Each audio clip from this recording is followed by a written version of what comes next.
Welcome to Beacon of Creation, a weekly podcast on game design through the lens of Magic the Gathering. I'm Tim. I'm Juliet. And I'm Ash Parrish. It's great to have you. Yeah, welcome to the show. Thanks for having me, especially on such short notice. We just got a bunch of cards previewed, this week, right? A lot of these things just dropped on Wednesday. Yeah, and I am really excited to talk about them because I don't get to talk about them in my daily life all that much. So any opportunity is good for me. I'm excited about it. Yeah, I thought it'd be great to start with maybe our kind of respective Final Fantasy backgrounds. It's a long franchise. People have been playing it for a while. You go first, not me. I'm not doing it. All right. I played Final Fantasy 1 when I was a kid, and that was like a mind-blowing experience to me, just like the scope of it. I'd played Zelda and I liked that, but playing Final Fantasy 1, I had a whole party. I could pick my party. I could, go all over the world. Nowadays, you play Final Fantasy 1 and it takes about 6 hours to get through, but for some reason, it took me like 100. It was an epic quest. Mm-hmm. And then I think 4, 5, 6, the Super Nintendo era, that's the core for me. Those are the ones that I really love. I have to ask a very important question. Did you play Final Fantasy 1 when it came out? Yeah. I mean, probably like half a year after it came out, but yeah. So you're much older than me, which is surprised. I don't know. That was probably a very rude way to say that. No, that's fine. I have a gray beard now. I'm okay with being old. Yeah, I'm mid-40s. Yeah. For reference, I was born the same year Final Fantasy came out. Oh, okay. So I didn't come to it until much later. What year did it come out? Sorry, not to ask your age. I'm just thinking, like, how old was I? 87. Oh, okay. 87. Okay. But yeah, my first Final Fantasy was Final Fantasy 8, and I completely fell head over heels for it, and then went backwards to 7. And then 6, and then went forwards from like 9, 10, and I've just been playing every main line and some of the spin-offs ever since. That's just a constant with me. Yeah, I'm very similar. 8 was also my the thing that like really got me. The opening sequences, the gunblades, all the swirling feathers and everything. Oh yeah, that like completely unlocked my I don't know how old I was. I don't remember anymore, but I'm like, oh, I need this. Like, this is absolutely my shit. So I did 8, and then instead of going backwards to 7, I did 8, 9, 10, and then 12 are kind of my big ones. For that PlayStation era, I don't know about you, I would like go back and forth. Sometimes it's like, oh, I only have the first disc for this game or something. I'm borrowing these things from siblings or cousins or stepbrothers or whatever. That kind of rules. And so like, and also not being good at games when you're kids. So you're like, you struggle with the opening area, and then maybe 2 years later you come back to it and you finally get like through the second disc or something. 10 especially has a big spot in my heart. And so does 12. And I've definitely played 14, just the first 2 expansions, but I think 14 is a really fun game. So, 14 kind of like changed my life. It's I used to play World of Warcraft, and that was like the only MMO that I played. And so like my conception of what an MMO is very much shaped by what World of Warcraft was. And then I played Final Fantasy 14 for the first time, and I'm like, oh, I had no idea that stories in MMOs could be good. And it completely changed my life. That was like a brain chemistry altering kind of thing, on the same level that Final Fantasy VIII was when I first played it as like my first Final Fantasy, and I'm pretty sure like my first RPG. Like 14 was just as monumental to me as 8 was. I think we could probably talk about Final Fantasy VIII for like an hour. Like, and Final Fantasy 14. Yeah. And Final Fantasy 12. The bit where you change your clothes in 8, where you change into your dress uniform and go to the dance. Oh it was my favorite part in games for like a decade. Anyways, Tim, you had a question, I think? One of the things I was thinking about looking back at these games is I recognize all the characters. I remember basically everybody, but I don't necessarily remember playing the games that well. Is that true for you? Like, how did you do Magic in 8? Was 8 the... That was the Junction one. Yeah. Junction? So you drew it from like the land or from monsters. That's how you got your summons. You like pulled them out of bosses or whatever. And then you had quantities, not like mana Oh, that you use okay. to spend it. So you only have like, you can only cast fire spells 5 times or whatever. And then you use that to like buff your stats, which I Yeah. thought was inspired. Come to find out later, everybody hated that system, but I still think it's revolutionary and that we should go back to it. In most of the games, hey, I used all my mana. I'll just go to the inn and then come back and I can go kill a bunch more monsters. If you want to cast more spells in Final Fantasy VIII, you got to do a chore. You got to go fight some enemies, draw magic, run, draw magic, run. I just thought that was a really unique concept that I had never seen before or since, honestly. Mm-hmm. What's one or two of your favorite characters, the ones that you absolutely have to see in this Magic set? I'm actually looking through the set now. It hasn't been totally spoiled yet, right? No, Okay. Only 18 cards out so far. That's what I thought. I am actually surprised at the lack of Final Fantasy VIII representation in some of these characters, which is kind of like upsetting to me.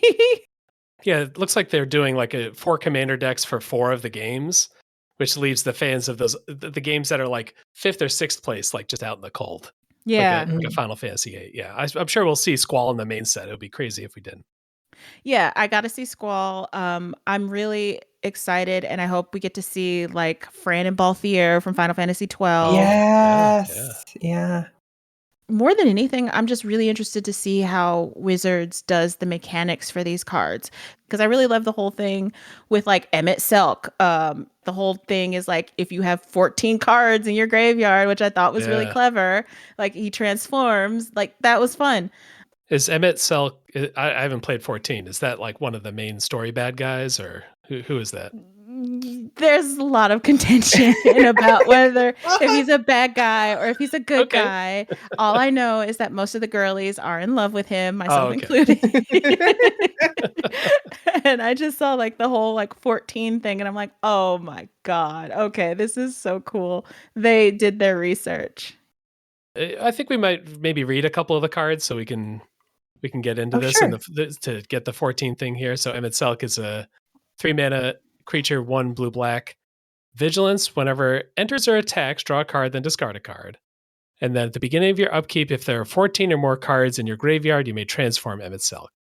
So this must be like a apotheosis kind of thing. Turns into Hades, Sorcerer of Eld, which is 6/6 Vigilance. Echo of the Lost. During your turn, you may play cards from your graveyard. I hadn't read this backside before. Holy cow. If a card or token would be put into your graveyard from anywhere, exile instead. All right. So they dug for one of the like classic overpowered sort of like effects from Magic's history, the kind of Yawgmoth's Will ability to play stuff out of your graveyard. And they said, Emmett Selk deserves this. Hades deserves this. Well, he does. Like, okay. That's what's so fun about this set to me, because it is so clever. Because the whole thing with Emmett Selk is, sorry, not to spoil like Final Fantasy 14 Shadowbringers and Endwalker, sorry. His whole deal is that like the world has been split into these different shards. There are 14 shards. And his whole deal is that he wants to, and it's been a minute, so I don't remember the specifics. He either wants to reunite the shards and reunite all these souls that have been split, because the world used to be one big thing and humanity used to have all these like powers, like special powers, and then bad things happened and then the world was sundered and these people were split into 14 different worlds, 14 different souls, everything. And he is an original person from when the world was whole, and he's trying to make everything come back. Yeah. But to do that, you have to like destroy the lives that are already present. That makes him like the bad guy. But when you get in the story, you kind of understand it. So there are 14 shards, and that's like the 14 things in your graveyard. And then he can pull things out of the graveyard. Is like, there's a bit in Endwalker, which like completely destroyed my life. As you go work your way up to the final boss of the entire expansion, like your friends die one by one by one because they're trying to like help you. Yeah, like they die, and it's like really devastating. You defeat Emmett Selk in the expansion previous, but he's kind of been like, I don't know, you get to know his story in the next expansion, in this expansion, and you kind of understand like his motivations for doing what he does or whatever.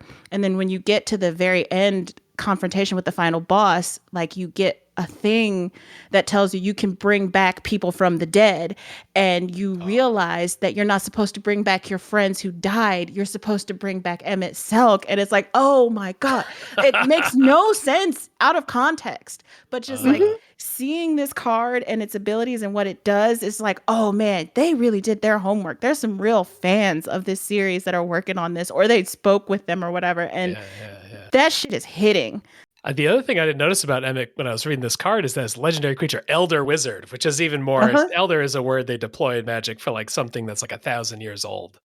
Oh yeah, that's lining up even better. I didn't even catch that. Thank you. That was fun. That's a fun little detail too. I think one for me as a Final Fantasy 1 head was Garland, who's like the first like kind of mini boss. You know, the guy that you fight at the end of the first dungeon to like prove that you kind of get the game mechanics. And he's an uncommon, which I felt was a fitting fate for a mini boss. I don't know. But he comes back, and that's like his whole thing, because he transforms and then into chaos. And then when he dies, you put him at the bottom of his owner's library. I really like the Tonberry. Oh, yeah. Yes. So Tonberry is a single black mana for a 2/1 creature salamander horror. It's an uncommon. It enters tapped with a stun counter on it, so it takes a while to get attacking. And it has Chef's Knife. During your turn, this creature has First Strike and Death Touch, which is not a combo we see together very often. Oh, yeah. Yeah. But like, how perfect is that? Like, we all know what a Tonberry is. We all know what it does. Like, we all know that when you see one of these little bastards, you turn around and you run, because if he hits you, like, he takes a long time to hit you, but when he hits you, he's going to do like 9,999 damage and you're going to die. So like First Strike and Death Touch, like, oh, perfect. Chef's kiss. Yeah. Tonberry, I think it's just like, he's like a goofy little lizard guy, like a little Jawa looking thing, and you think this can't be that dangerous, right? You'd be wrong. It's kind of cute. yeah, he's kind of cute. As someone who played a Lalafell scholar in Final Fantasy 14, you cute but deadly. You go through a whole thing with the Tonberry, and I have a whole Tonberry outfit in Final Fantasy 14. So when I'm interacting with the Tonberry NPCs who are like, we used to be scholars too. We used to be doing all these things, and then we all kind of became these mindless beasts. Yeah. Anyways, Tonberries are great because they're in basically every game, I think. And absolutely, they're always scary if you can't take them out before they reach you. Speaking of dealing a gajillion damage, I think the one that lit up all my group chats the most is the Cactuar, Jumbo Cactuar, 7 mana, 1/7. Oh, sure.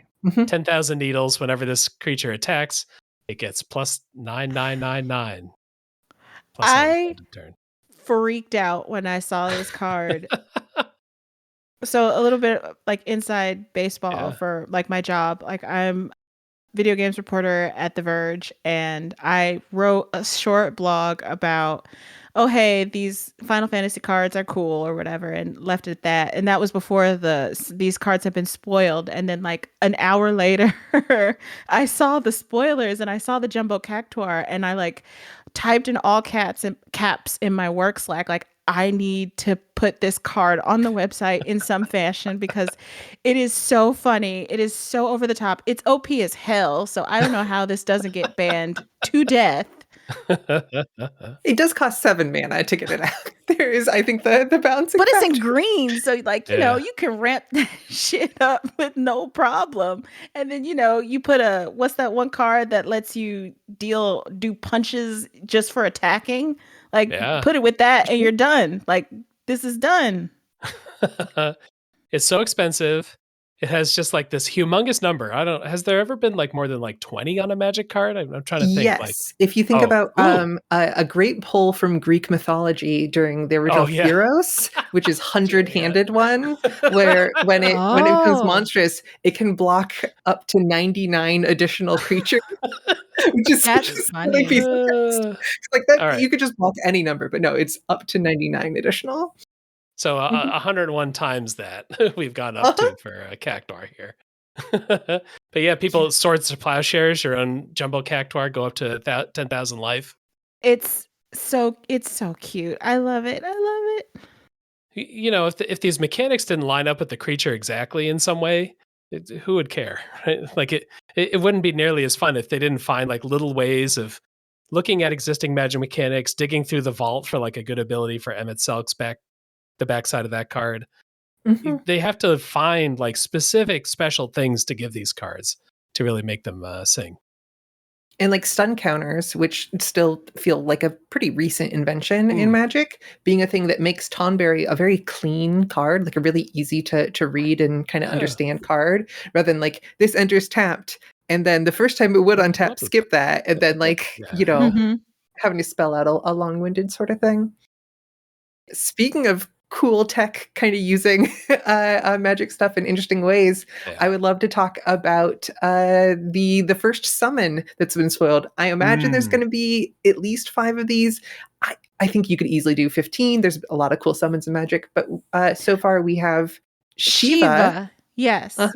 I would love to hear what summons you think should come in the set and what their colors should be. So we'll get back to this card. I think the obvious ones probably to do are, of course, Shiva in blue. We have Ifrit, obviously. That's an easy red one. Titan has had enough appearance in, like, especially like 14 and the recent games. I think in 15 and 16 and stuff. But I think Titan as a green one is relatively straightforward. I would go with Diablos. For the black one. For black, yeah, that's a good one. Or Doom Train. Doom Train, that would be a good green-black. Yeah. And then for the white one, like you could go with like Alexander. Yeah. I was thinking you might also see like Siren as a, like, especially like we have Siren in the FFA girly. I hear you. Yeah. I see you. Yep. Or Siren in the is Siren the air primal in 14?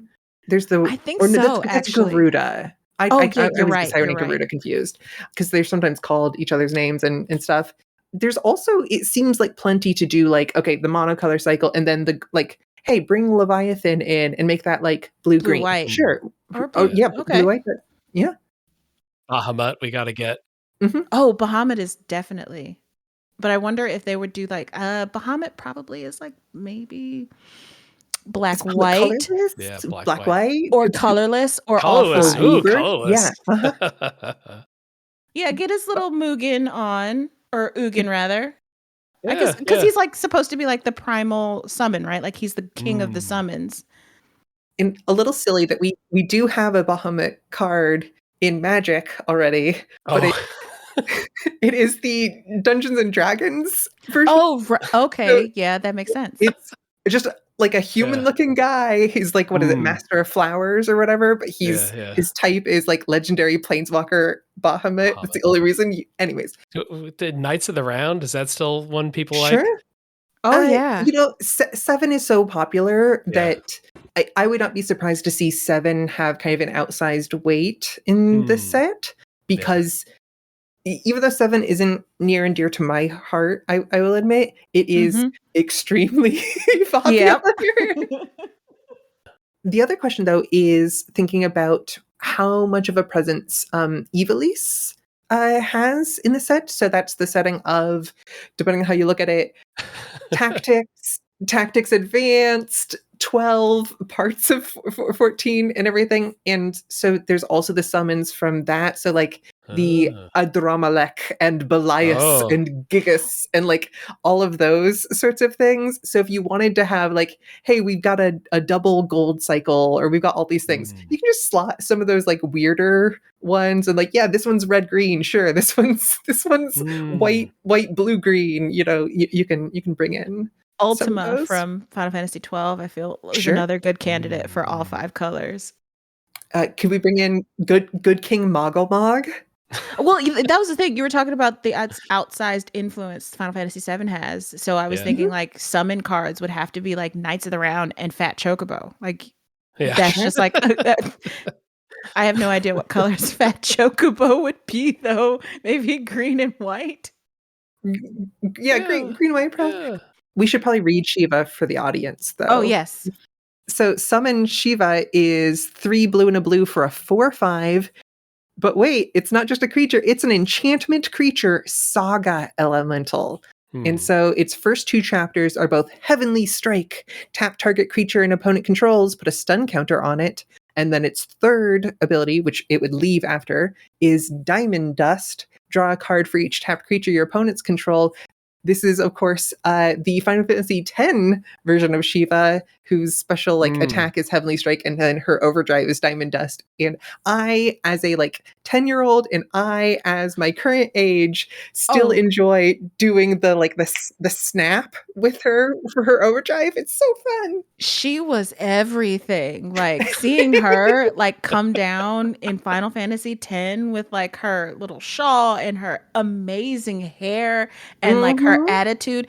Oh, her little snap. Oh, yeah. Beautiful. She was that bitch. And I'm so excited that she was the first summon spoiled. Incredible. I didn't quite know the internet's love of FF10 Shiva, but I was poking around after Juliet mentioned it. And there's a lot of YouTube comments that of how a lot of preteens were affected seeing that snap from that Shiva. And how they're still reflecting on that now. Yeah. Yes. Yeah. But yeah, so these are the first Saga creatures. We've seen Sagas that, after they're done, turn into just a kind of flat enchantment creature from Neo Kamigawa. I was going to say Kamigawa did that, right? Yeah.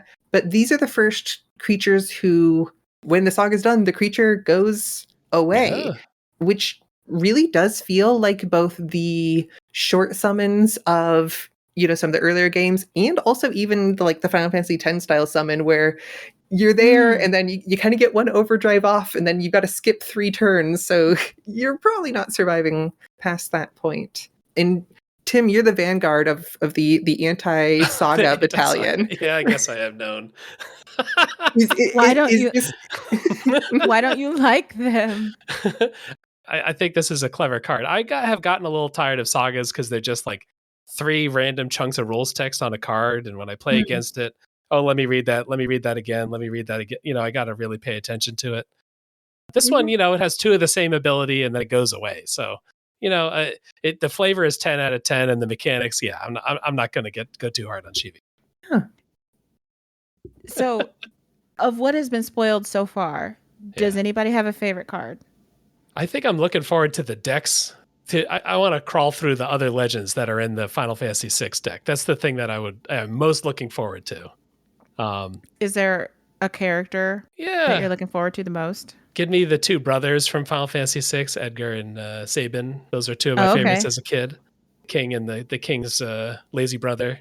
This isn't Final Fantasy VI, it's 5, but I would love to see some kind of Spoony Bard reference. Oh, yeah. Sure. Yeah. Flavor text somewhere, yeah. And Rydia from 4 is also a summoner herself, so give us the legend that also cares about summon cards. That's going to be really sick. That would be really cool if she is a transform. So she's a regular creature, and then you transform her into her summon form. That would be really nice. Yeah, that would be sick too. Do you have a favorite commander? So my favorite of the legendary cards here to be a commander is definitely going to be Sin. Sin Spear's Punishment. That's a 7/7 for 4 black, green, blue. So kind of Sultai 7 mana. Legendary creature Leviathan Avatar. So we're seeing some avatars. I wonder if there'll be an Avatar Matters, maybe just some Elder Summoner big bad payoff sort of thing. And Sin Spear's Punishment, again, is that 7/7 flyer, and when it enters or attacks, you can exile a permanent from your graveyard and make a tapped token of it. Or if that was a land, you just repeat that process. I've never wanted to do a big mana commander sort of deck, but I like Sin. I've always felt that Sin was kind of out of context. Hell yeah! Already working I've always felt that Sin was kind of like a DILF. Okay, you don't mean... Wait, do you mean Sin? Or do you mean jacked? I do mean jacked. Okay. But I have some... I don't know. I feel for Titus's and Jack's weird relationship that they have over the course of 10. And so I've always felt that there's something about being turned into this spoilers for Final Fantasy X, but being this weird elder Leviathan avatars. They say being this terrible thing, but also wanting to change the way the world works. There's something there, and I don't know. So that's my favorite of the commanders so far, at least.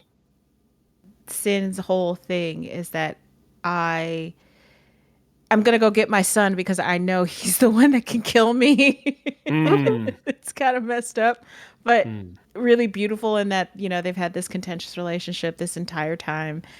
Titus never really knew how his father felt about him and always felt he only felt like this one way about him. And then he gets to this completely different area where his father is like this completely different person from what he has known, and then he learns like, oh, he actually loved me, and he loved me so much that he wanted me to like end his suffering and save this world, which I thought was like really beautiful way to tell it. Weird. It was definitely told a very weird way because this is Final Fantasy that we're talking about, but it was still a beautiful story. I think Titus might be my favorite, like, of the actual face commanders. Sure. It's a green, white, blue legendary creature. At the beginning of combat on your turn, you may move a counter from target creature you control onto a second target creature you control. And his ability is Cheer. Whenever one or more creatures you control with counters on them deal combat damage to a player, you may draw a card and proliferate. Do this only once each turn. I remember when I would go back and play Final Fantasy X, you know, you would play it the first time around and then you would go back and play it again, and you're smarter, so you understand how to use mechanics a little better. And Cheer was one of those abilities that I'm like, okay, yeah, exactly. Like, oh, I know how to use this now. It's not as useless as I thought it was the first go round. And so seeing that represented here was actually really cool.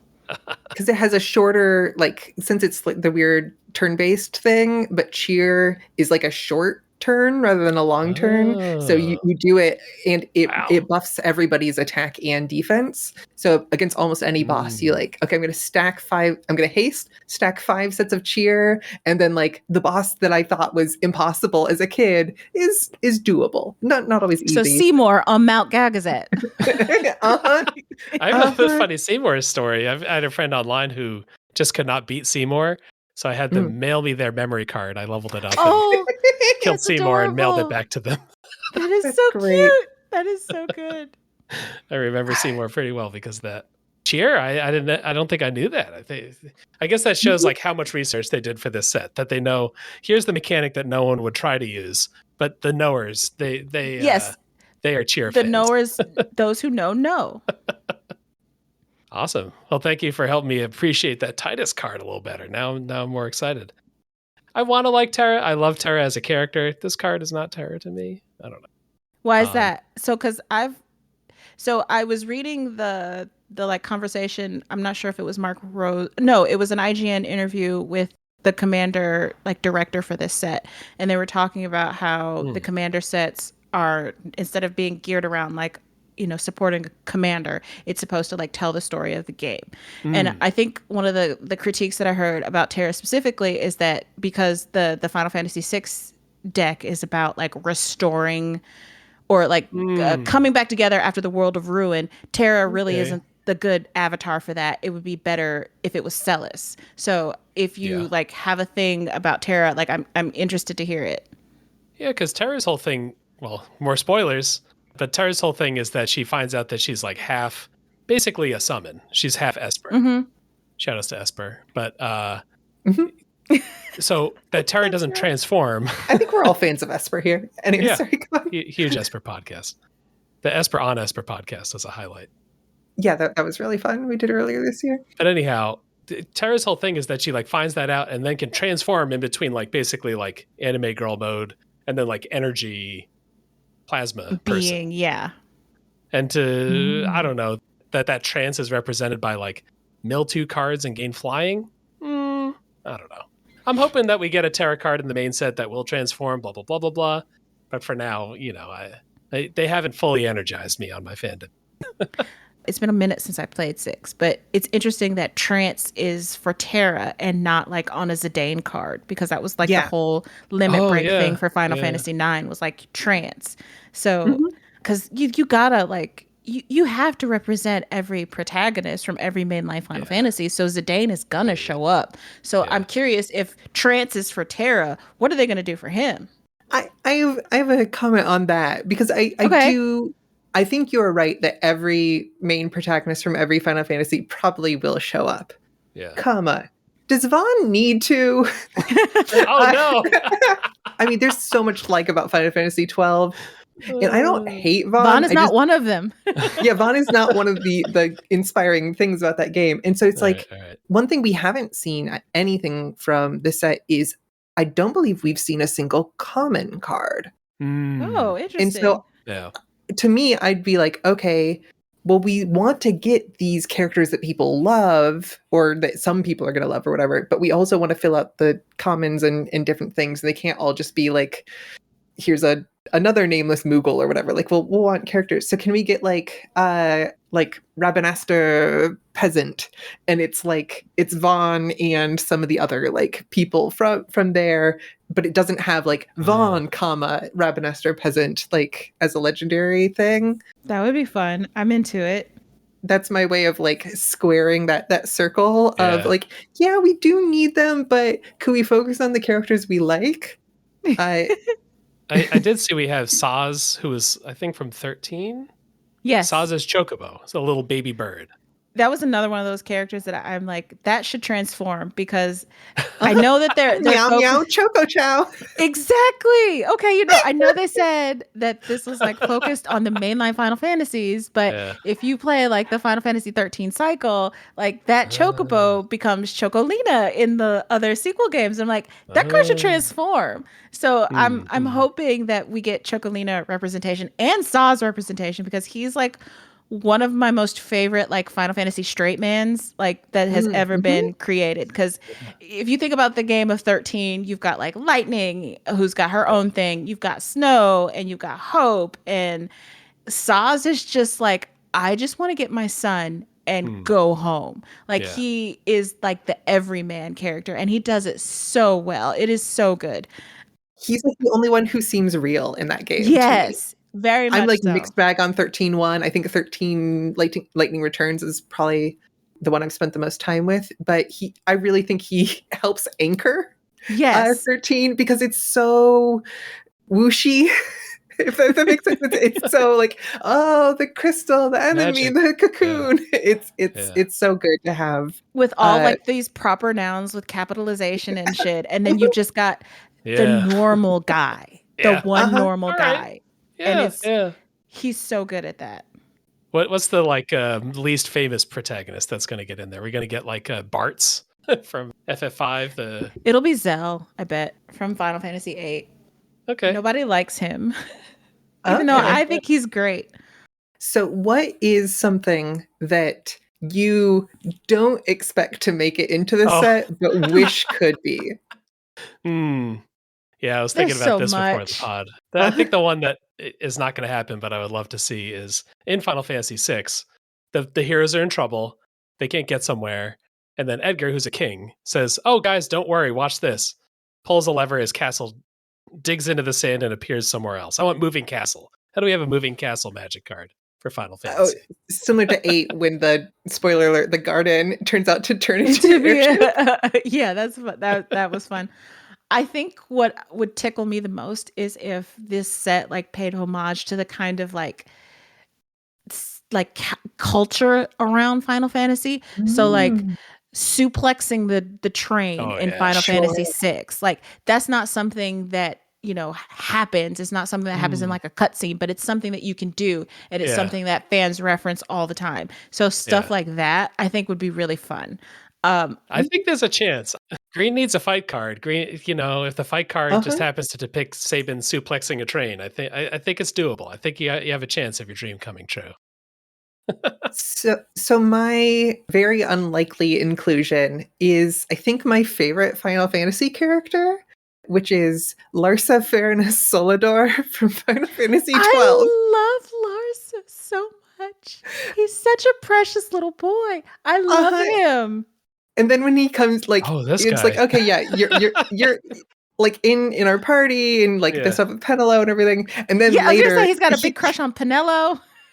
And then he shows up later at like you're trying to get figure out these like political peace talks or whatever, and you're going to this place way out in the country, and he just happens to be there talking to the chief of the people you're talking to, and it's like, oh, we get you in the party again, and like constantly giving us high potions. And Final Fantasy 12 is such a Star Wars space opera-y sort of game, and having this like child emperor who wants to be doing better by everyone is like, there's just so much charm to the like the political intrigue that Larsa Solador is trying to do.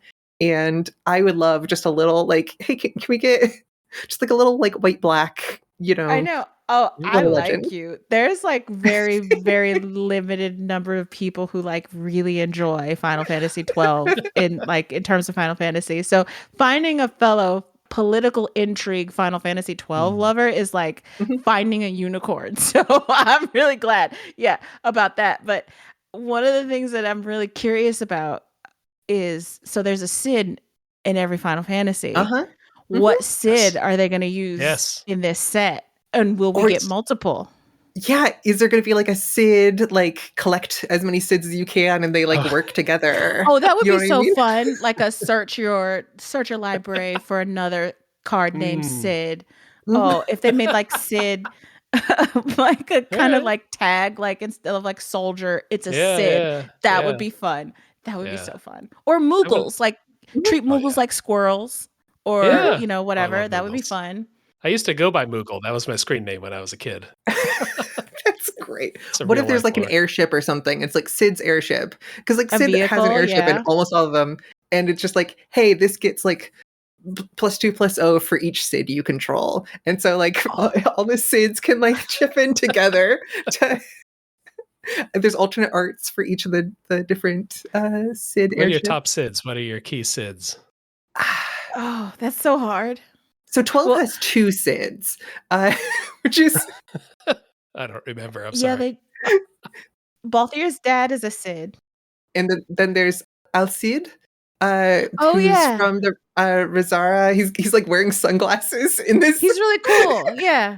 He's got like a retinue of like hot women that follow him around. Yeah. I don't remember this guy. I was asleep, I guess. Alcide. All right. And then there's the worst Cid, which I'm pretty sure we can agree is Final Fantasy VIII Cid, but he gets like special privileges because that like he's the headmaster in Final Fantasy VIII, but he married Edea, which was like a stone cold badass bitch. So like you gotta like give him even though he's like the weakest Cid, you have to like respect him for that because like he's got that like Robin Williams sort of aesthetic, he right? does, actually. Having not played Final Fantasy VII, but there was a boy in high school who was so excited to show all of us Advent Children. So I have seen Advent Children. Okay. And having played Kingdom Hearts 1, I like Final Fantasy VII Cid because he just like shows up as a bit character. He's the gummy ship guy in Kingdom Hearts 1, not having strong feelings for most of the other Cids. I think there is, hey, sure, give one to the Final Fantasy VII. I don't think we're getting Final Fantasy Tactics stuff. I think they might have said that, but the Thunder God Cid from Final Fantasy Tactics was the one I always think of because he was just like this broken character they gave you. This like mysterious warrior who would help your party out and just beat up everybody. Yeah.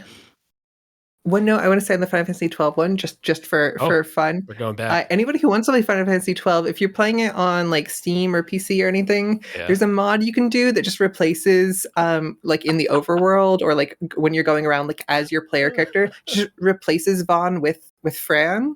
So if you ever just want to Yes. So if you ever just want to play through most of Final Fantasy 12 as Fran, obviously it's not going to like replace her voice in the cutscenes or anything, but that's the world needs more Fran anyway, so I'm into it. But like when I was preparing as much one can for a podcast. But when I was preparing for this podcast, I was thinking about like cards that I would make. One of the things that I thought of was like, those dual spell cards where you've got like it's bifurcated down the middle and it's like one spell on this side and one spell on the other side. Fran and Balthier would be something like that, where you can choose to either cast Fran or Balthier because of the way that their partnership works, that I thought was like so cool. And I thought that would be a nice little way to like pay homage to that. I was also thinking like, in terms of equipment, like you've got to have a Buster Sword, right? Like you just can't have this because Cloud's card, his commander card is all about equipment, right? So like he has to, that you have to equip him with the Buster Sword. And it would be fun to see like on the Buster Sword equipment card itself, like if attached to creature name like Cloud X Soldier, you get like an extra special buff for it. I think that would be really cool. Or like you can activate like Omni Slash or something, but only if this card is equipped to Cloud.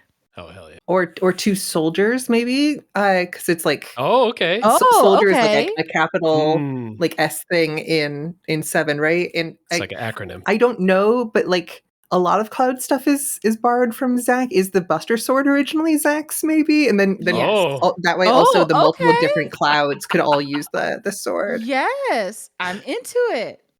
Especially if there aren't that many like an average Magic set has a bunch of soldiers in it. This set might not have that many soldiers in it. They might almost all be Cloud cards too. Oh, okay. Yeah. Oh, but then also Sephiroth should also be able to. Yeah, he's a soldier too, so you can do it with him as well. People would love to do that anyhow. Steal the Buster Sword and use it as. That's like sticking to Cloud even further. Yeah. On the Final Fantasy equipment, that's where you would like socket materia as well, right? Could we have like, hey, modify your equipment with another thing? Kind of like runes from Kaldheim, but maybe find a more fun or exciting way to... I think materia as aura, just like aura cards in general, like enchant creature or enchant whatever sort of cards, makes sense. I was thinking materia more as like tokens, like treasure tokens or food tokens or something like that. Sure. I have no idea what they would do, but that's what I thought of it. That's when I thought of it. Yeah. You find them in a treasure chest, or you find them from a boss battle or whatever, and then you have 3 on the battlefield. Oh, what do I do with them? Well, I'll socket 2 onto this piece of armor and 1 onto this sword. As far as like big iconic equipment goes, 7, we got the Buzzard Sword. 8, we got the Gunblade. 10, we've got the Brotherhood Sword. 13, we've got Lightning's Gunblade. It's like we really kind of hit those ones pretty strong. I'd be curious if there are others. Tim, in like the Super Nintendo and Nintendo era, are there big important weapons? I think some of them come back anyhow because they'll be like Excalibur or something shows up. Oh, sure. That's right. Excalibur, right. That makes sense. Ultima weapon was a sword. But of course, Ultima weapon is in every game as well. But, and then there's also Ultima weapon, like the weapons. I didn't even think about the weapons. The weapons. I have no idea what they would even be. They're like Godzilla's. But like, how would they represent that in Magic? Do you have to like wake them up or something? Yeah. Don't you have, what is it, Plane Chase or whatever, that one way to play it, and you've got like specific playing cards, like maybe something to, because the weapons are like these big badass like impending, they're like looming, like it's not, you see them coming, especially like in Final Fantasy 7, they're like approaching from like a further distance or whatever, and it's like there are these cataclysmic events that happen, so it's not, I don't think it's enough to put them represented as like legendary creatures or legendary monsters or whatever. All right. Exactly. Yeah, you got to do something bigger. So like you make them, I know this is absolutely not something that they're going to do for this set, but just like, especially in something like a format like Commander, or you can even make like a house ruled or homebrewed thing where like if this card hits, all of the players in this specific game have to like focus on it, because if it does what it's supposed to do, everybody dies or suffers some ill effect, which I think would be fun. Yeah. We haven't seen battles come back, and I don't expect battles to come back in 5 minutes. But like, what if that was like, hey, here's this thing that like your creatures can go and attack this thing. It like exists as an entity, or maybe like it's a planeswalker, and we just like, this is what planeswalkers are here, that they have kind of this thing that is bigger than the battlefield in a way. if we're trying to get huge, the other thing they could roll out, I don't know if they do this, but they had the like meld cards, so where 2 cards flip over to Oh, form yeah. one giant card. Oh, that's fun. They've only done a couple of those, so if maybe they see the weapons are big enough, we got to do Kefka. Give Kefka the merge card so he could be this gigantic, tall. His boss Yeah, battle that's right. is 4 Yep. screens tall, so it would make sense to me. You saying that reminded me of the opera event in Final Fantasy VI, and I wonder how you would represent something like that in a card. The only thing that makes sense to me is a saga. Yeah. But we already have like saga summons, so I don't think they would do that twice. I guess if they're doing sagas for other reasons, they'll have cards that care about sagas, that kind of stuff. So my nightmare. No, just kidding. There are going to be a lot of cards or a lot of things that's just like, we kind of, this is a sorcery. This is an instant. Like, we're not going to have a creature of that, but I'm thinking like the first act of Final Fantasy IX, when you're going and you're doing this like kidnapping of the princess while putting on a play, and you're like doing the sword fight in the audience, you're doing all this stuff. It's like, we could probably find some like white combat trick or something like that shows off that place. Yeah. Is it going to be as like incredible as like the rare jumbo cactar that deals 9999? It's not going to be that big, but like it's going to be a nice little like nod of the hat. It fills a role because this is going to be a draftable set, I think, which is going to be it means they're going to have some things to fill some of those like constant or common instant sorceries and stuff. I'm so excited to see it because I really, really would love to see like all of those little things which make a set so rich. Like you were talking about like that fake sword fight, play in Final Fantasy IX. And I'm just thinking of the flavor text, like 99 out of 100 nobles were impressed, that kind of shit. Yeah. Just redoing that over again. I used to choreograph sword fights for like stage plays and things, and for one movie. And I'm just having this like brain blast. I'm like, oh, I got into that because of I'm like, oh, I never put 2 and 2 together. How much I loved that mini game, and that going on cool. to do that. Wow. Now we have to think about like all the other. Does anybody have like a favorite mini game from the Final Fantasy series? We were talking about this because they showed the side quest card, Catch a Fish. Of course, we're thinking design. What are the other 4 side quests going to be? Well, one of them has to be like Chocobo Racing. Yeah, that makes sense. That makes sense. Chocobo Racing plus racing, some combination of getting the Gizzle greens for them and everything. But I wonder how meta they get and like have like a triple triad card. Yeah, because like triple triad seems really interesting, but also like how are they gonna do that? I heard you like card games, so I put a card game in your card game. I made a Pokemon game recently, and there's this cool module in RPG Maker now that you can put triple triad in other games. So it's like, great, it's triple triad, but all the cards are Pokemon cards. People are like, we don't know how to play this. And I'm like, just play Final Fantasy VIII. Just learn how to play. Do the work. Triple triad. But Blitzball is my answer for underrated mini game. Yeah. Okay. I really, it's like, it'll be like side quest win the tournament or side quest like Blitzball, and then the backside land is going to be like Aquatic Stadium or Lucas Stadium if they want to name the place. That is so. I'm pretty sure you're like the only person who has ever said Blitzball is fun. I didn't hate it, but I don't think I like it. But neither here nor there. But that cutscene at the very beginning of Final Fantasy X with like the Blitzball arena filling up and like Tidus is like sitting and he's like locking in before the game holds up well all these years later. Like that cutscene, the cinematics, all of that stuff. Guitar playing. Yes. Yeah. Holds up. Just unimpeachable. Like just fantastic shit. Really good. Yeah, we got to get some Blitzball. I mean, we got Tidus and everyone, so. What's his buddy? Your party member? Waka. Yeah. We could take Waka or leave Waka. We could probably leave Waka. There's been some questions about John DiMaggio's performance as the How accent did he bag choice there. Lulu in Final Fantasy X too? What? was that. I don't think I knew Sorry, that. spoilers for Final Fantasy X too, everybody. But yeah, that nerd and that beautiful woman get together. Like, Lulu, girl, please respect yourself. What's Lulu's card? She's a black mage, so she's probably black blue. Even though her actual like character and heart isn't mono black, I could see like, hey, we just need more mono black stuff. So we just like, you know, she deals status stuff because all of her little dolls can do like status attacks even if they don't do damage particularly well. Plus the elemental stuff. She would have to. Her attack like gives you like -2/-2 or something like that. Yeah, that makes sense to me. Ailments like that make a lot of sense. I'd love to see. I feel like you can fit like Riku and Auron and Lulu and Titus, and then figure out whether or not Yuna probably doesn't get a gun in this one. Unfortunately, that's too bad. What a fundamental like shift. Like you see Yuna in the original Final Fantasy, and she's like this wholesome girl next door image, like super innocent and whatever. And then you see her for the first time in 10-2, and she's packing heat.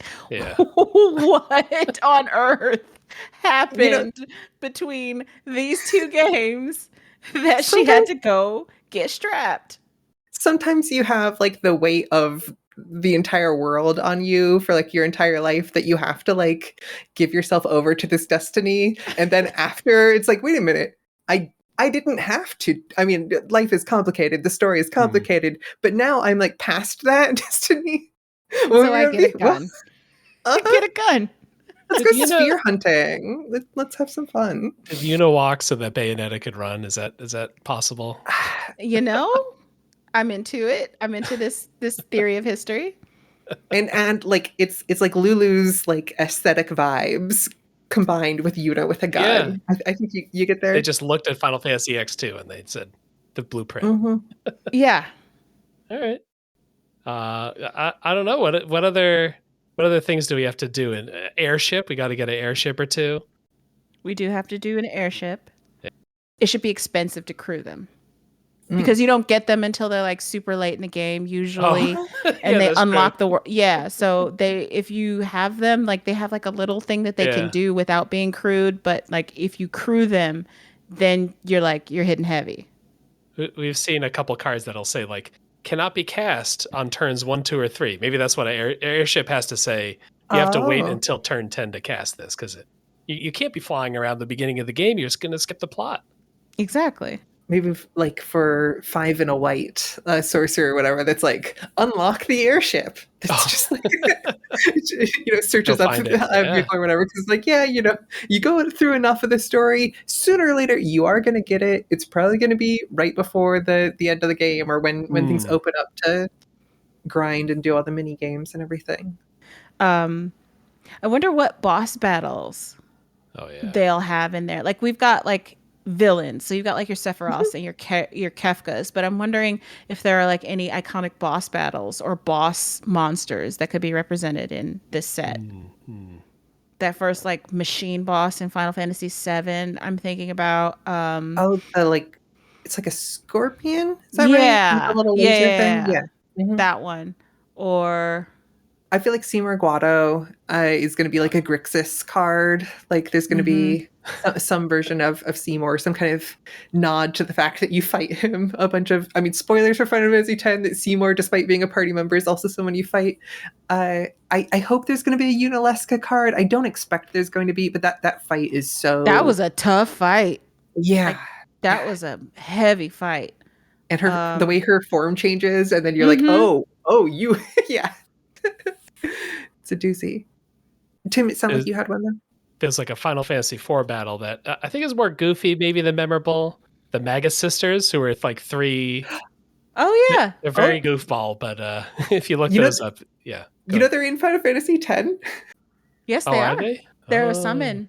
Yeah, that's where they came. I had not known of them before Final Fantasy X. Yeah, neither did I. The battle on the big bridge against Gilgamesh, I think it is. And what is that? Final Fantasy V? Battle on the Big Bridge. Another good bad guy, or a bad guy we all love to hate was Ultras from Final Fantasy VI. Oh, the big tentacle monster. Yeah, he's like an octopus guy, which should be kind of impractical, but he sneaks aboard everything. I don't know how, and he just always antagonizes you.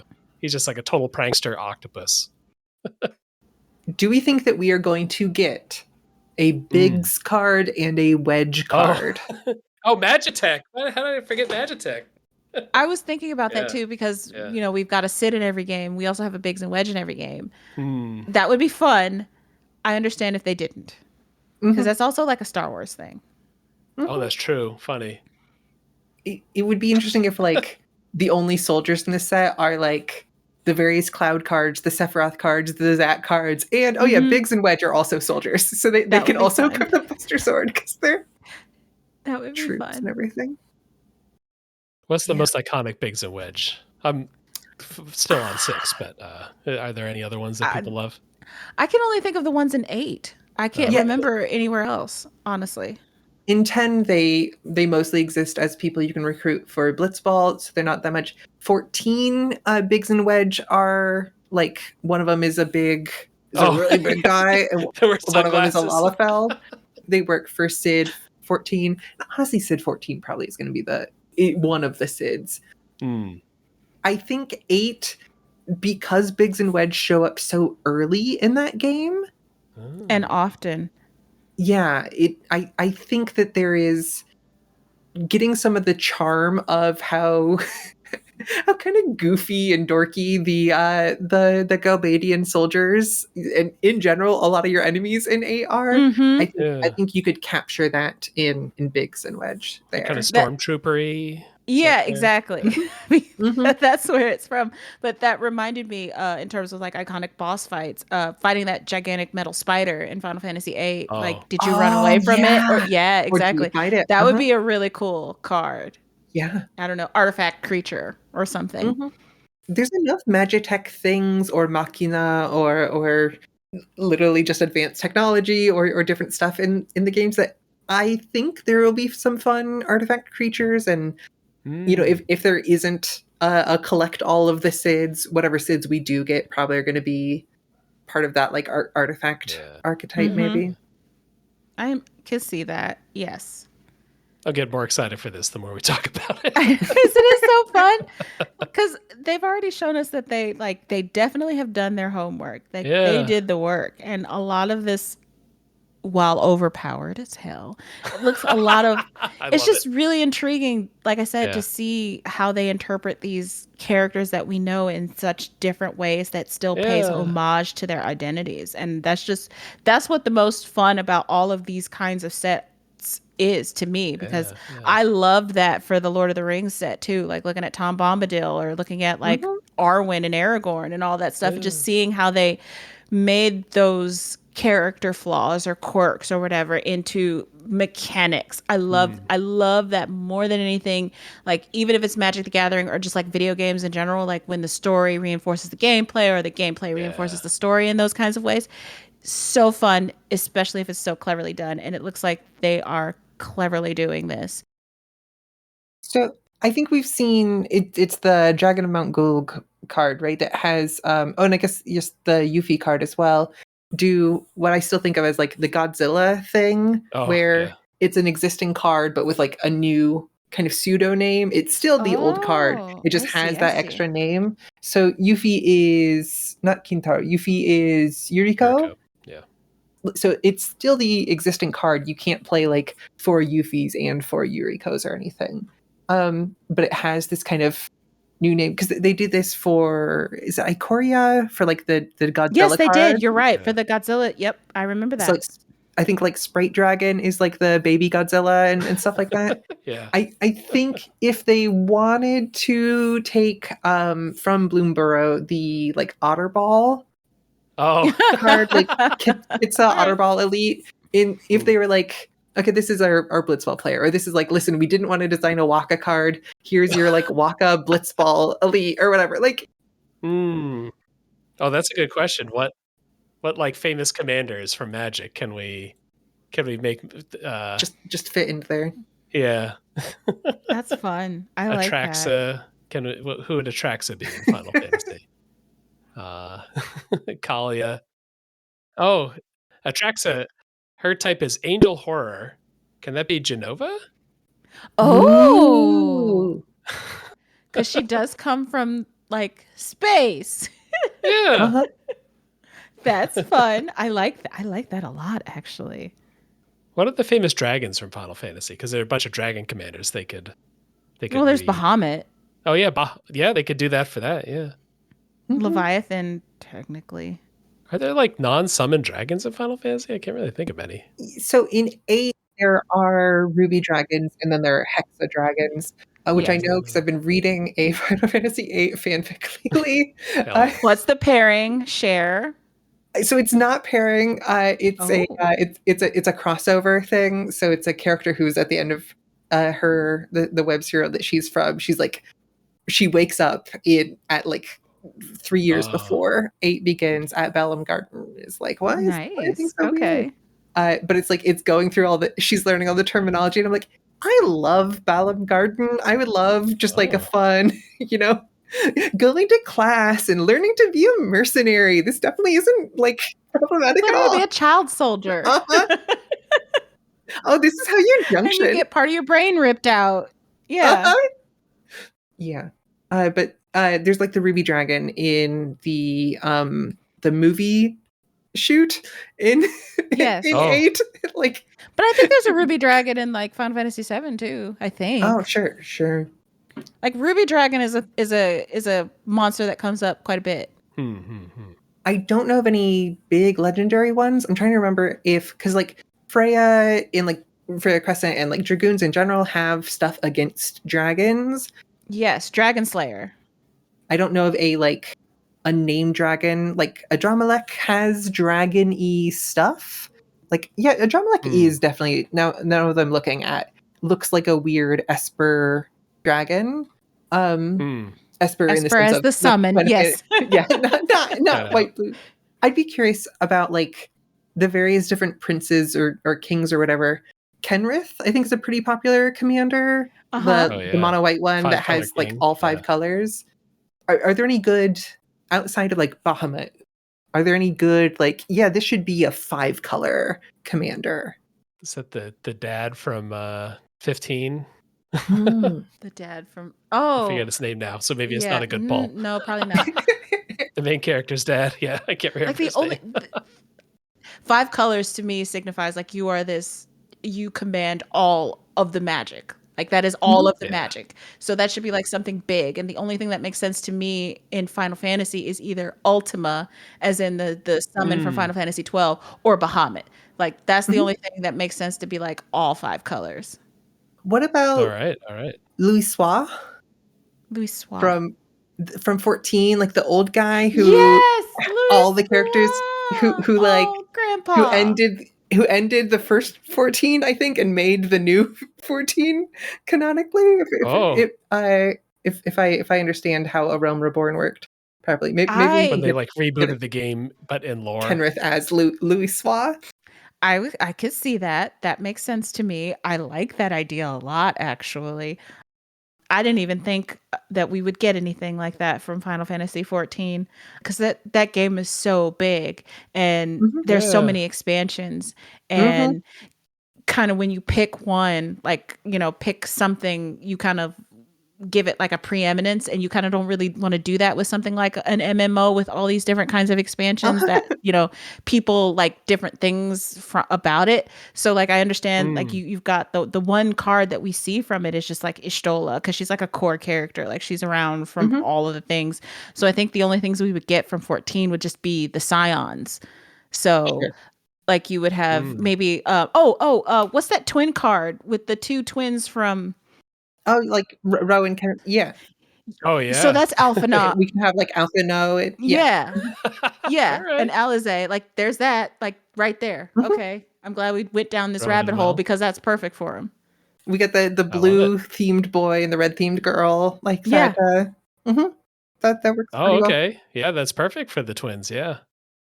Part of what they're looking forward to with these Universes Beyond products is like, how do we lure players who are like magic curious or have played it a little bit? and what's actually going to pull them in. And I think 14 is actually a big part of that. There are a lot of 14 players, and the people might play 14 and be like, oh, maybe I'll try Arena. I'll play all these cards, that kind of stuff. Oh yeah, 14 is absolutely a gateway drug in like the best possible way you could call something a gateway drug. I would love for a card, some sort of sorcery or something that's just like logging into Limsa Lominsa. It's just pure chaos, just like a card packed with text. Anything could happen. People are going to be playing the theme to Portal or Portal 2 on their harps. I don't know, the going around the Aethernet in the main hubs in MMO is always some kind of like sorcery or instant speed card that's just glamour is the end game. Oh yeah, yeah.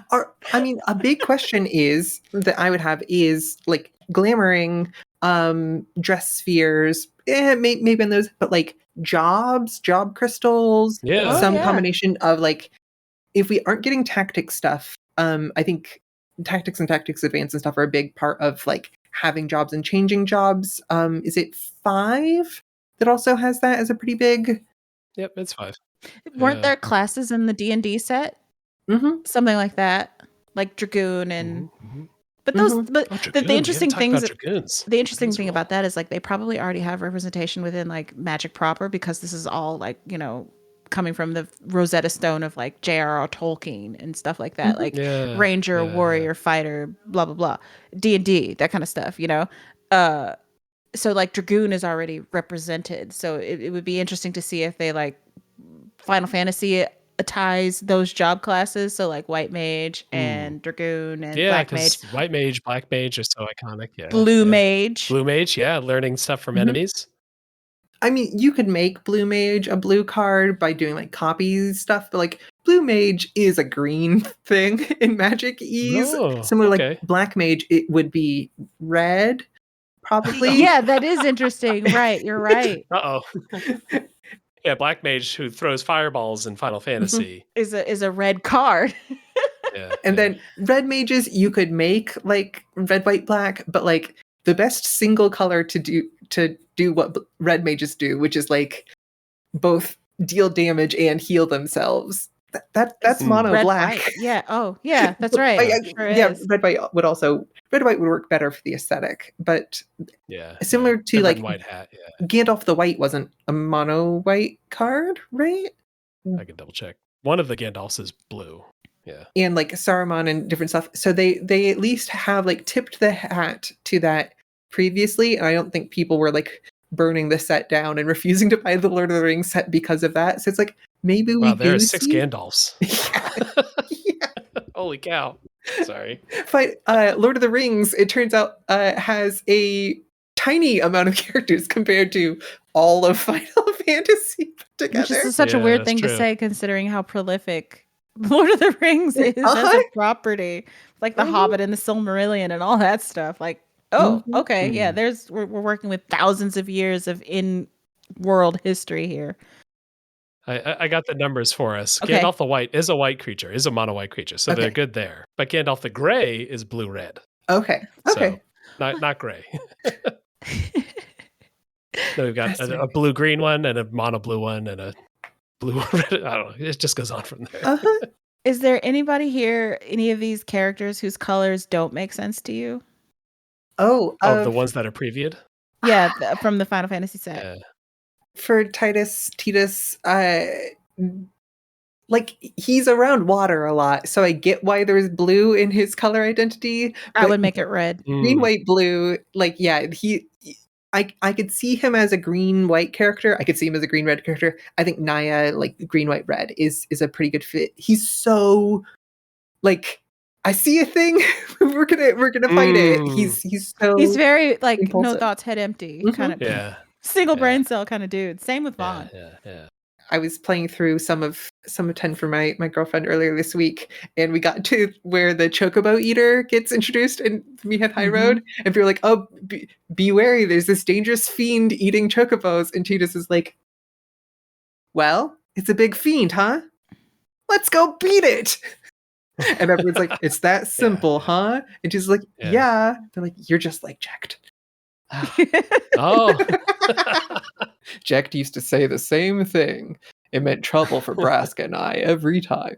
Anyways, sorry, I love Orin. I love Orin's the cool, like, samurai with sunglasses on. Yes, who has a bottle of sake. 35. I know. He's And he's 35, just yeah. carrying around a bottle of sake, and his like one of his limit breaks is that he causes a big tornado, and like I think he blows sake into it and lights it on fire. I think. Yeah. I think That sounds right. he may also have a one where he like spits the sake on his sword and lights his sword on fire and then hits them. There might be some combination of the Something like that. It was so built to be cool and badass at the time. Yes. He's so cool. He is cool. And now he's dead. So he would be like black red, maybe? Or Blue? Black red? No, not blue. I'm thinking like black white, or maybe just like white, and he's like minor spoilers, I suppose, that like spirit warrior or like spirit, some sort of guardian. Maybe white, but he's got like a black activated ability. Sure, yeah, that would be, or like a returning thing with yeah. some A return. Yes, that makes sense.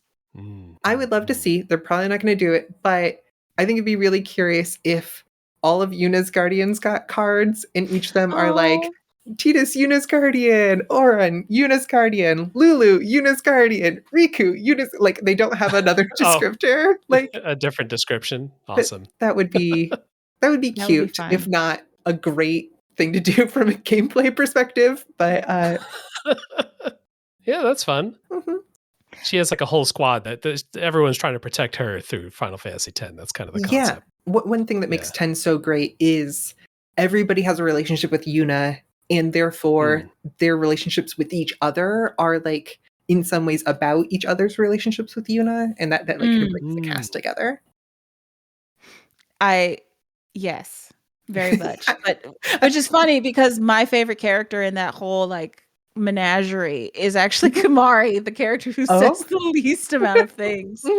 Because Catman. I have a soft spot for blue mages, so, and he's the party's blue mage. If you're one of the 4 games that has a commander deck, you have a good shot, because there's like 20 something new cards in that commander deck that are from Final Fantasy X. We'll see. They just got to be in the top 20 of that game.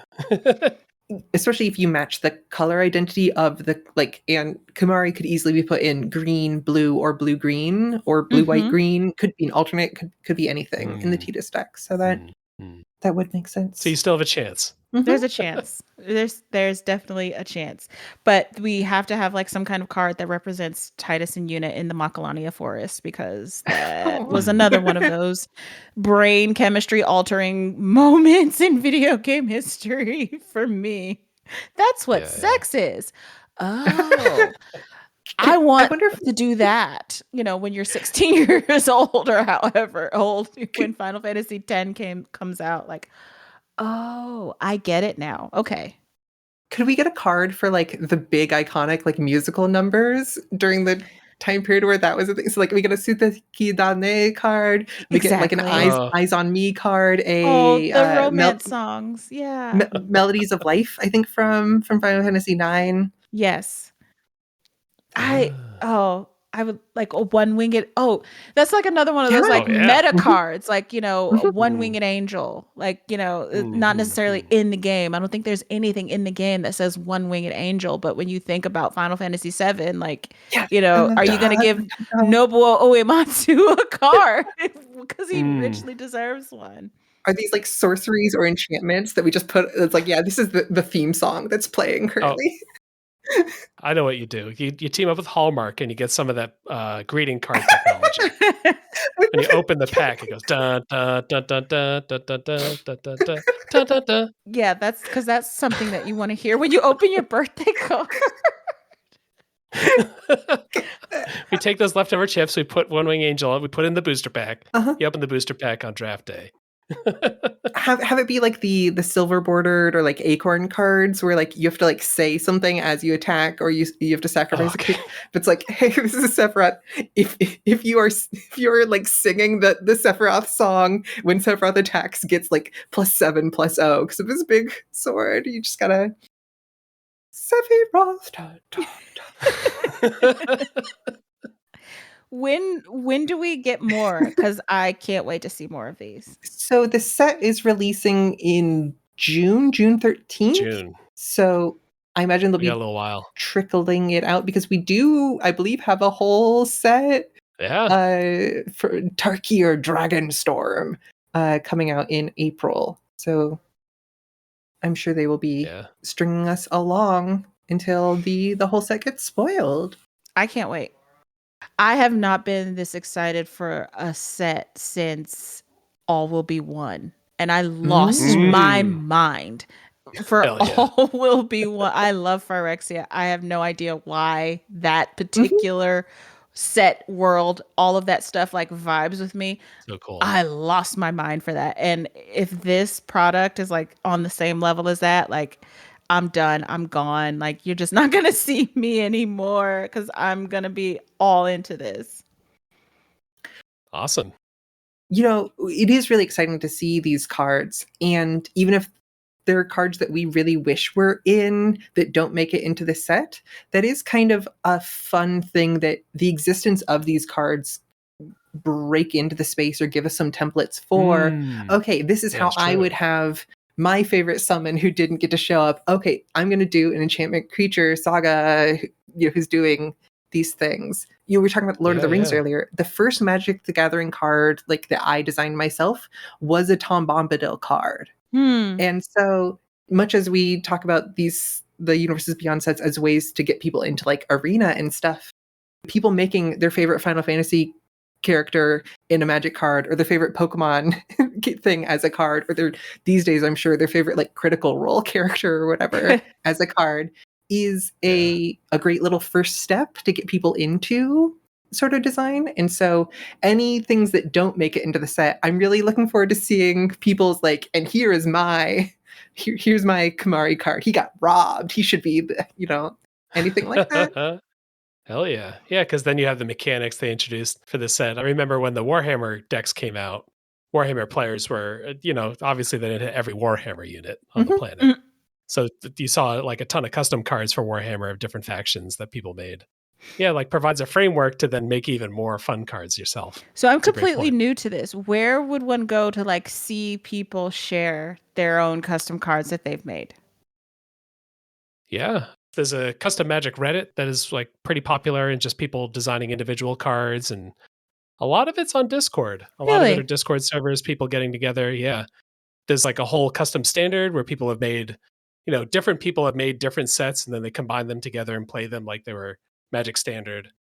We have our Discord here at Beacon of Creation. We're not the central hub of the custom Magic universe, but we try to keep things a little calmer than some other places. But it is fun to see people, having their set in progress and sharing and like getting feedback on their like, hey, this is my set, or I've made a jumpstart pack of this character that I really like from some property. And I would say once a week or so, give or take, there are like drafts to kind of draft and see. A lot of it's like, I'm going to build a limited deck, and then sometimes people play, but a lot of it is the experience of the drafting and of seeing how things would be picked and built together. So yeah, a lot of different Discords depending on what kind of flavor and intensity and quantity that you want to experience, and definitely Reddits as a way to get those things connected. I am definitely much fan of the calmer aspect. Like, give me the calm. We don't need to be like super high energy, super, hardcore about that. So I am very much looking forward to seeing what the Beacon of Creation community comes up with after this whole set comes out. Another great one to just browse is mtg.design. That's got a lot of custom cards and easy to browse. They do theme weeks, like they had Disguise Week and Sliver Week, where people submitted all their custom cards to it. Can I tell you like my own custom Magic card story? My husband and I got married. What year is it? 2025? It'll be a couple years ago now. I think we got married in 2022. I designed all of the invitations for our wedding, and I made it was Magic the Gathering themed. So I am African American. My husband is white. I did not go Orzhov with that. I did not do that because that would have been way too on the nose. But I made like a card. Like I took a picture of the both of us and I made like a card and it was like, I think green, white. And it was really cool. I have some pictures. I think I should still have some. So I'll send them to you so you can see what they look like. But I was really proud of them. Tim, do you know the card that I like? Richard Garfield, the guy who first designed Magic, didn't he also do a proposal? I think it's just called Proposal, I want to say. Yeah, that sounds right. And speaking of romance, question mark, we've got our February design challenge. We got 4 weeks in February. So for 28 days, the challenge is design a card that can be cast one way for 2 mana and another way for 8 mana. And then our bonus points are roses are red, violets are blue. Have the 2 costs involve some sort of different colors. And honey is sweet, so are you. Make some part of your card rhyme with itself. Oh, that's cute. Those are due February 28th. And that'll be it for the podcast for the week. Hop on the Discord. That's where all the action is. We've got You Make the Pack going, which is another thing that is really fun to participate in. Making a pack one card at a time. Everyone's submitting their cards, trying to be the next slot in the pack. But I think most of all, I want to thank you, Ash, for coming on. This was great. Thank you for having me. This is so exciting. I love talking about Magic stuff. I don't get to do it. So I love doing it. So you know where I live now. So please call me again to do this again. Absolutely. Where else can people find you and find your work? I am a reporter at The Verge, so you can find my words at theverge.com. You can also find me on Blue Sky, where I yell about things that are not Magic the Gathering all the time. It's mostly pictures of my puppy. That's Ad Astra, ADASHTRA at .bluesky.com or however that works. But yeah, that's where you can find me when I'm not working. So come look me up. I also do have a podcast where I'm going to force my podcast mates to play Magic the Gathering eventually. Yeah. It's called the Insert Credit Podcast, where we talk about video game news and a lot of retro video game history and just talk about things that are going on in the video game industry. So check me out there too. Awesome. Yeah, and you can reach Juliet and I on the Discord. Juliet, you're also... Yeah, I'm on Blue Sky. I'm on most social medias, but especially Blue Sky these days at Folly Persist, like the James Joyce pun, FOLLY, Folly Persist, Blue Sky, and most other places. Awesome. And most of all, thanks for listening.